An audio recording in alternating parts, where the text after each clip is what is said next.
Bye, guys. Okay, here's Let's a see video what that old man people are Rick has probably to going to get say. mad at me about. But it's not the typical people that get mad at me, which is usually young people. This is when Right. older people are going to get mad at me, but we'll see what happens. So I have this theory. Oh, here we go, right? One of Rick's theories. So I have a theory that I've had for a long time, long before YouTube, that creativity begins to fade at age 30. And I'm going to tell you why I think this is. The Beatles, I hate to bring up the Beatles, but that just, to me, the Beatles are kind of the pinnacle of popular. Right off the bat, before we even watch any more of this video, I'm going to have to disagree, but also agree. And here's why, really quickly. When you're young, I guess the sense of creativity is you learning. So I guess the idea of learning and making mistakes can count as being creative, but you're kind of just like throwing darts with a blindfold on, not knowing exactly where you're going to land. Whereas when you get older, the sense of creativity kind of dulls, but it's not really dulling. It's more a sense of you know what you like now, and you kind of are able to throw exactly, okay, I wanted to sound this way. And so you're able to pinpoint exactly what you want to create more. But I don't think that creativity does. I still believe that even though you're older, this sense of knowing what you want, you can then take things that you do like and mix and match them and blend them together even more. If you look at someone like Pharrell, he's still doing it, but I digress. Let's see what Rick has to say. Come on, Rick. Music. When the Beatles broke up in 1970, two of the guys who were born in 1940, John Lennon and Ringo, were 30 years old. Maybe not even 30. I think when they officially broke up, I don't think either of them had turned 30, but they turned 30 that year. McCartney was born in 1942. He would have been 28, and George Harrison, I believe, was 27 or 26 even when they broke up. So they did all that music before age 30. Now, some might argue that none of them had a successful solo career after that because their songs as soloists were not as good as they were in the Beatles for whatever reason. Some people say, oh, what are you talking about? All Things Must Pass, George Harrison, amazing record. Paul McCartney, Wings Over America, incredible record. Imagine was a great record. Yes, okay, so we can say these are great records, but compared to the Beatles, to me, they are not of the same caliber. For the most part, most big artists have their pinnacle works in their 20s. I'll read you a few. Then I'm going to tell you what I think the reasons are. Elvis Presley, 21. Now, he wasn't a composer, but Heartbreak Hotel, 1956. The Beatles, Sgt. Pepper's was released in 67, but I think even before that was Revolver and Rubber Soul. So 66, 67, they were in their mid-20s. Bob Dylan was 23 when he released Like a Rolling Stone. Jimi Hendrix, Are You Experienced, was when he was 25 in 1967. David Bowie was 26 when The Rise and Fall of Ziggy Stardust and Spiders from Mars came out. Jimmy Page was 25 and Plant was 21 when Zeppelin 4 came out. The Stones, when Exile on Main Street came out, Mick was 27, so was Keith. Black Sabbath, Ozzy Osbourne 22 and Tony Iommi was also 22 when they released Paranoid in 1970. Dark Side of the Moon, David Gilmour 28,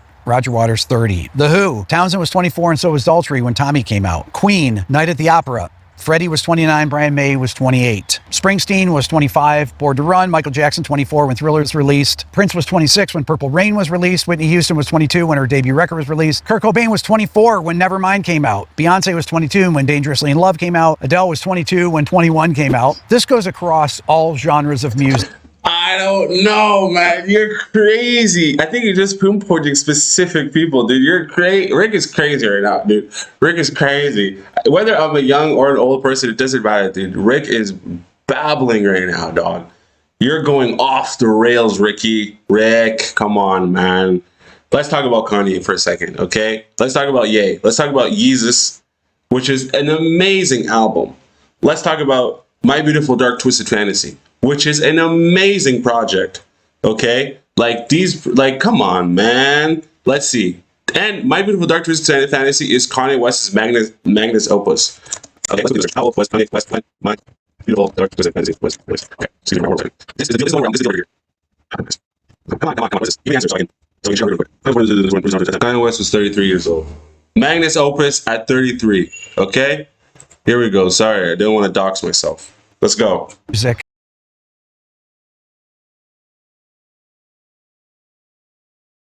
In all eras. Now, not everyone is that age. We can find examples of people that made classic records that were older. Tom Petty wrote great music after age 30. Leonard Cohen released You Want It Darker in 2016 when he was 82. Or Johnny Cash did the America Volume 4, The Man Comes Around, when he was 70. There's plenty of examples like that. But for the most part, Most musicians' seminal works were in their 20s. Why is this? Well, what is another thing that people tend to peak in their 20s? Really in things like scientific and technological developments. Isaac Newton was 23 when he developed the laws of motion and universal gravitation. Einstein, 26, published his theory of special relativity in 1905. Tesla developed the induction motor and alternating current when he was 28. Edison, the phonograph, when he was 29. Many mathematicians will tell you their peak years for mathematical discoveries are in their 20s.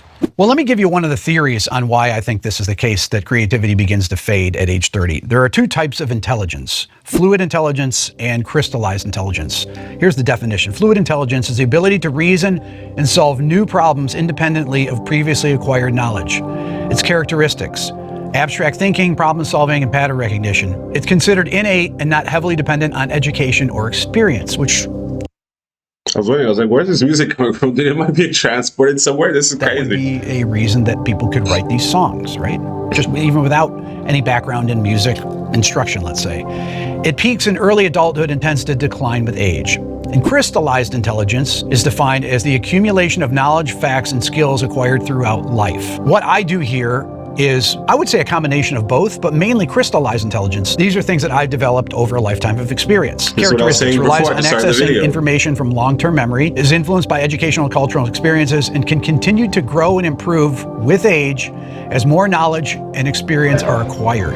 This is why somebody like John Williams can write film scores in his 90s. This is why most of the greatest classical composers wrote their most important works at the end of their lives. Bach's Musical Offering was written, I believe, in 1747, the Mass in B minor, 1748, the Art of Fugue, 1750, which was unfinished before Bach died, and even the Well-Tempered Clavier Book 2 was written in 1742, very late into Bach's life. Mozart, for example, wrote his most important works at the end of his life. Don Giovanni, 1787. He died in 1791. Okay, but see, this is what I'm saying. So, like, this is that. I think it's one of those things where I think what it comes down to is, honestly, it's belief.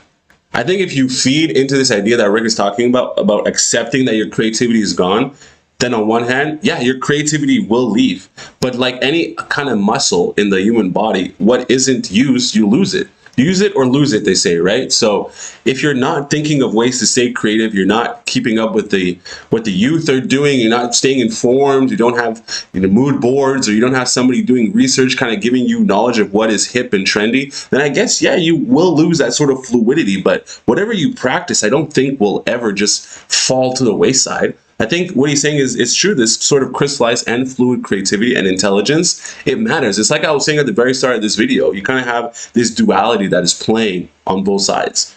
On one hand, yeah, they did write some of their best works later on in life at 64, 65, whatever the case might be, but that is a sense of the crystallized intelligence. But you also still need that fluidity, because if they didn't have that fluidity, I believe some of their works wouldn't kind of have that sort of that X factor, that je ne sais quoi that exists with it. I think it's a double-edged sword. You kind of need both sides for it to exist. The Jupiter Symphony, which was Symphony 41, was done in 1788, and the Requiem, which was unfinished right at the end of his life, 1791. Beethoven, his late string quartets, 12 through 16, and the Grosse Fugue, the double fugue.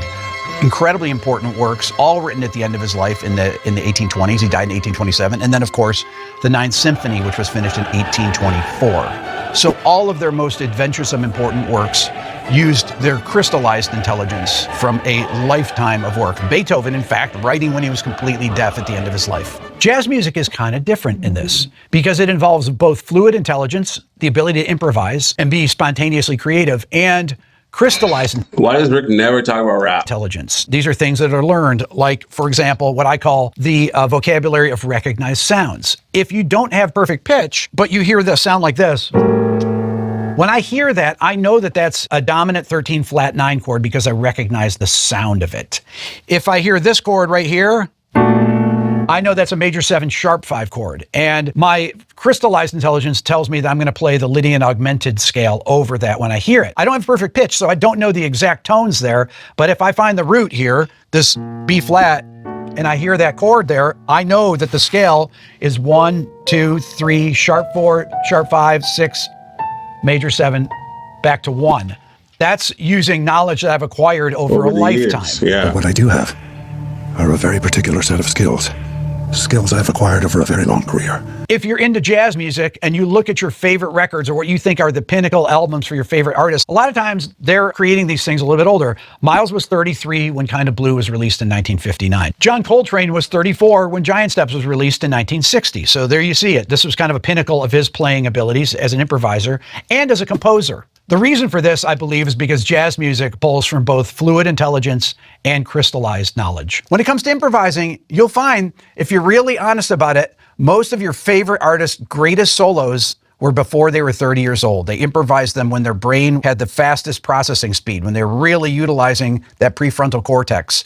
If you think of Lee Morgan playing on Blue Train, that double time solo he plays in there in 1957, he was 19 years old. Or I just did a video on Pat Metheny's Song for Bilbao. The Travels record was when Pat was 29, and to me, at the peak of his playing. Think about your favorite jazz musicians or favorite rock musicians. Think about when they did their best solos. You'll see that this is really something, I think, that you'll start to say, maybe he's right about that. Well, what does it mean for people that are my age, 62? Well, you have a lifetime of experience to draw upon. So you should be equally as creative, if not more creative, than younger people. The problem is being able to come up with things on the spot. And this is where the young brain has such an advantage. Those of you that are young watching this video, this is the time to do it before you turn 30. Utilize the things that you're great at and keep working at them. Love to know your thoughts. I gave you my thoughts, Rick. I don't believe it. I'm not going to believe something that no. I refuse to believe it, bro, because if I believe it, then I start to decline.